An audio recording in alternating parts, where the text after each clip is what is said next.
Hello students, welcome to my desk. आज है date 25 जून 2020। आज इस वीडियो में हम डिस्कस करेंगे कि आपकी सभी एग्जाम्स में करंट अफेयर्स से रिलेटेड आज की डेट से कौन कौन से क्वेश्चंस बन सकते हैं। तो पेन पेपर ऑन कर लीजिए और सभी इंपॉर्टेंट फैक्ट्स को नोट डाउन करते चलिए और वीडियो को अंत तक देखिए ताकि आपका कोई भी इंपॉर्टेंट फैक्ट मिस ना हो। आपकी पहली अपडेट है आज की।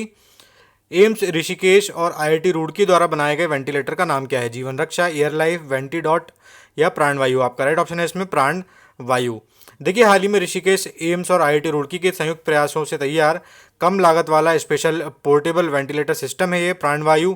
कोविड 19 के साथ साथ अन्य बीमारियों से ग्रसित मरीजों पर भी इस पोर्टेबल वेंटिलेटर के परीक्षण के बाद ऋषिकेश एम्स के डॉक्टरों ने इसे मेडिकल तकनीक के आधार पर सफल बताया है। इस पोर्टेबल वेंटिलेटर का इस्तेमाल देश भर के सभी मेडिकल संस्थानों में अब किया जा सकेगा।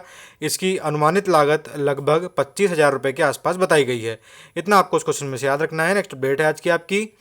हाल ही में संयुक्त राष्ट्र द्वारा सम्मानित केरल की स्वास्थ्य मंत्री कौन है? एस.एन. वासुदेवन, वी.पी. श्रीनिवासन, के शैलजा या राम्या हरिदास। आपका राइट ऑप्शन है इसमें के शैलजा। देखिए, के शैलजा को हाल ही में संयुक्त राष्ट्र के द्वारा अभी जन सेवा दिवस जो उनके द्वारा मनाया गया था उसमें इन्हें सम्मानित किया गया है। यह कार्यक्रम एक वर्चुअल प्लेटफॉर्म पर आयोजित किया गया था जिसमें कि संयुक्त राष्ट्र महासचिव एंटोनियो गुतरेस और संयुक्त राष्ट्र की अन्य शीर्ष हस्तियां भी शामिल थीं, जिसमें कोविड 19 से प्रभावी तरीके से निपटने के लिए सभी नेताओं की उसमें प्रशंसा की गई। ठीक है, इतना आपको इस क्वेश्चन में से याद रखना है। नेक्स्ट अपडेट है आज की आपकी। एसबीआई द्वारा जारी हाल ही में लॉकडाउन के कारण प्रति व्यक्ति आय में कितने प्रतिशत की कमी आई है? 3.9%, 5.4%, 10.1% या 16.59%। आपका राइट ऑप्शन है इसमें 5.4%। देखिए, कोविड 19 महामारी के बाद में भारत में हाल ही में एसबीआई के द्वारा एक रिपोर्ट जारी की गई है और इसमें कहा गया है कि भारत में असमानता की जो एक बड़ा अंतर है उसमें कमी आएगी। और रिपोर्ट के मुताबिक इस महामारी के बाद अमीर राज्यों की आय में गरीब राज्यों की तुलना में अधिक कमी आने की आशंका है। रिपोर्ट में कहा गया है कि चालू वित्त वर्ष में अखिल भारतीय स्तर पर प्रति व्यक्ति आय में 5.4% की कमी का अनुमान है। प्रति व्यक्ति आय के जरिए किसी देश या भौगोलिक क्षेत्र में रहने वाले लोगों की आमदनी का आकलन किया जाता है। एसबीआई ने जारी अपनी रिपोर्ट में कहा है कि हमें उम्मीद है कि कोविड 19 के बाद भारत में असमानता घटेगी क्योंकि अमीर राज्यों की आमदनी में गरीब राज्यों की अपेक्षा अधिक कमी आएगी। साथ ही इस रिपोर्ट में यह कहा गया है एसबीआई की मजबूत आधार की वजह से भारत की वित्त वर्ष 2021-22 में वी शेप रिकवरी देखने को मिलेगी। ठीक है, इतना आपको इस क्वेश्चन में से याद रखना है। बात कर लेते हैं एसबीआई ने जारी की रिपोर्ट की, तो बात कर लेते हैं एसबीआई की। फाउंडेड एट 1 जुलाई 1955। ठीक है, हेडक्वार्टर है मुंबई में। की पीपल्स हैं इसमें रजनीश कुमार जो कि इसके चेयरमैन है। इतना आपको उस क्वेश्चन में से याद रखना है। नेक्स्ट अपडेट है आज की आपकी। किस देश ने हाल ही में अपने नेविगेशन सैटेलाइट सिस्टम बाइडू के अंतिम उपग्रह का हाल ही में प्रक्षेपण किया है? चीन, जापान, रूस या हांगकांग। आपका राइट ऑप्शन है इसमें चीन। देखिए, चीन ने हाल ही में 23 जून 2020 को अपने बाइडू नेविगेशन सैटेलाइट सिस्टम यानी कि बीडीएस के लिए एक अंतिम उपग्रह का सफलतापूर्वक परीक्षण किया है। इसके साथ ही उसने अंतरिक्ष शक्ति बनने के लिए एक बड़ा कदम उठाया है। ऐसे में चीन की अपनी नेविगेशन प्रणाली होने से उसकी अमेरिकी जीपीएस यानी कि ग्लोबल पोजिशनिंग जो सिस्टम है उस पर निर्भरता कम हो जाएगी। दक्षिण पश्चिम चीन का सिचुआन प्रांत स्थित एक जियांग उपग्रह प्रक्षेपण केंद्र है जहां से इस उपग्रह का प्रक्षेपण किया गया है।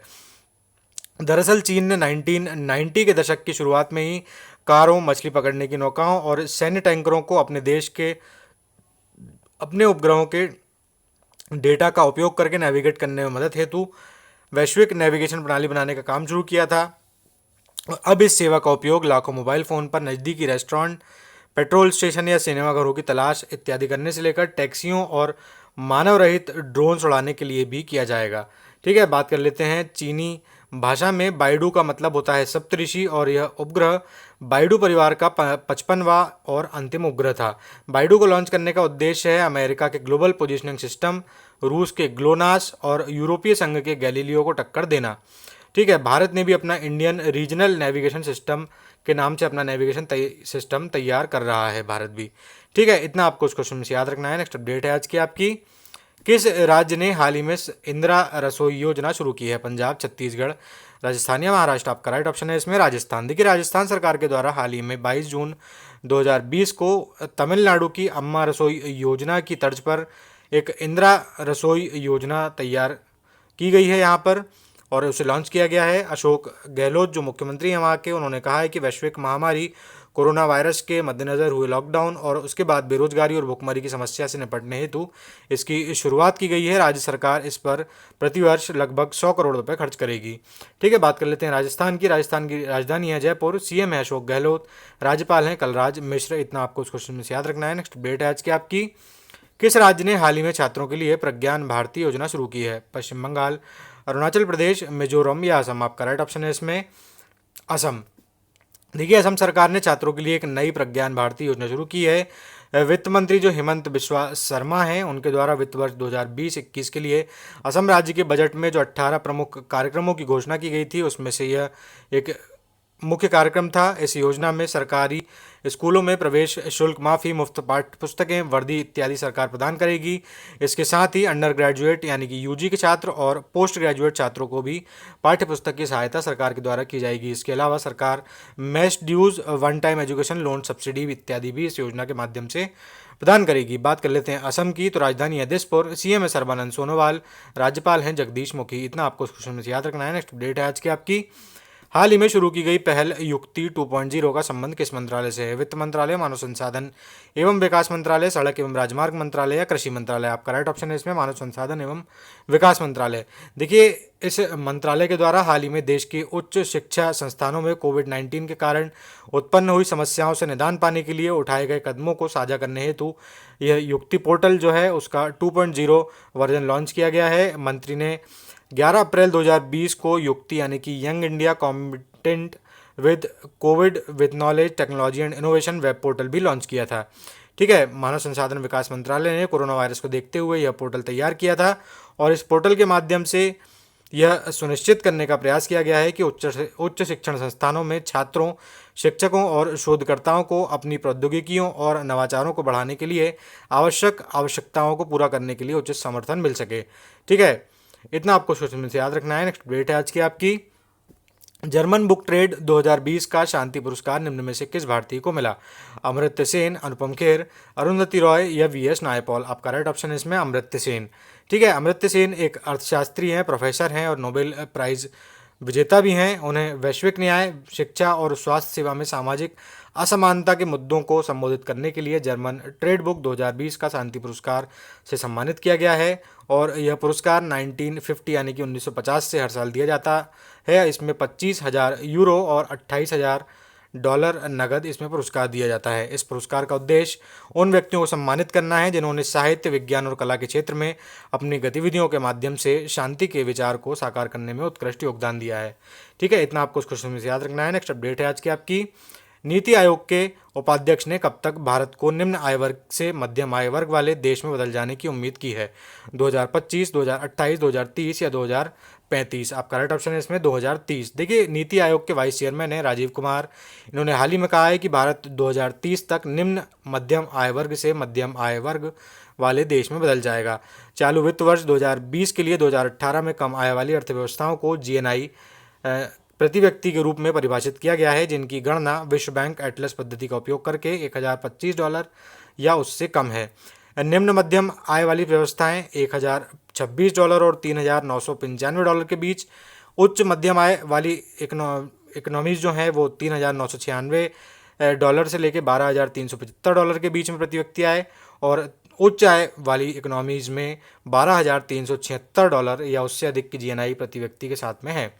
इतना आपको याद रखना है। नेक्स्ट अपडेट है आज की आपकी, फिलिस्तीन शरणार्थियों के लिए संयुक्त राष्ट्र राहत और निर्माण एजेंसी UNRWA को भारत ने कितनी सहायता देने की घोषणा की है? $1 मिलियन, $5 मिलियन, $10 मिलियन या $50 मिलियन? आपका राइट ऑप्शन है इसमें $10 मिलियन। देखिए, भारत ने आने वाले 2 वर्षों में निकट पूर्व में फिलिस्तीन शरणार्थियों के लिए संयुक्त राष्ट्र और राहत और निर्माण एजेंसी को $10 मिलियन देने की घोषणा की है और इसकी स्थापना जो UNRWA है उसकी स्थापना 1948 में अरब इजराइल संघर्ष के बाद 1949 में हुई थी और फिलिस्तीन के जो शरणार्थी समस्या के समाधान की अनुपस्थिति में जो महासभा है, UN महासभा है, उन्होंने बार बार UNRWA के जनादेश का नवीनीकरण भी किया है। जनादेश का मतलब क्या है? इसमें फिलिस्तीन शरणार्थियों और उसके पितृवंशीय वंशजों का समर्थन करने के लिए जो 1948 के फिलिस्तीनी युद्ध और 1967 के 6 दिवसीय युद्ध के दौरान अपने घरों से भाग गए थे या बाहर निकाल दिए गए थे। ऑपरेशन जो है उसमें 5 क्षेत्रों में सहायता प्रदान की जाती है: जॉर्डन, लेबनान, सीरिया, गाजा पट्टी और वेस्ट बैंक, जिसमें कि पूर्वी यरूशलेम भी शामिल है। ठीक है। इसमें फिलिस्तीनी शरणार्थियों की सहायता के लिए भारत ने 10 मिलियन अमेरिकी डॉलर की योगदान देने की घोषणा की है। ठीक है, चलते हैं उस क्वेश्चन की तरफ जो आपको कल के लिए सॉल्व करने के लिए दिया गया था। हाल ही में जिम्बाब्वे में भारतीय राजदूत कौन बनाए गए हैं? आशीष बैस, ट्वेन चंद्रपौली, विजय खंडूजा या विनय डोबरियाल। आपका राइट ऑप्शन था इसमें विजय खंडूजा। आज के लिए आपका प्रश्न है, संयुक्त राष्ट्र लोक सेवा दिवस कब मनाया जाता है? 21 जून, 22 जून, 23 जून या 24 जून? ठीक है, मैं आज आपसे फिर से एक बार कहूँगा दोस्तों कि जब भी आप अपना आंसर कमेंट बॉक्स में लिखा करें तो आप उसे जितना हो सके उतना डिटेल में लिखा करें, क्योंकि कोई भी चीज़ जब आप एक बार डिटेल में लिख देते हैं तो दोबारा आप उसे फिर कभी भूलते नहीं हैं। आज की वीडियो में दोस्तों बस इतना ही। अगर आपको वीडियो पसंद आए तो आप उसे लाइक कर सकते हैं, शेयर कर सकते हैं, अपने सुझाव और अपने उत्तर कमेंट कर सकते हैं और चैनल को सब्सक्राइब करना बिल्कुल ना भूलें। धन्यवाद।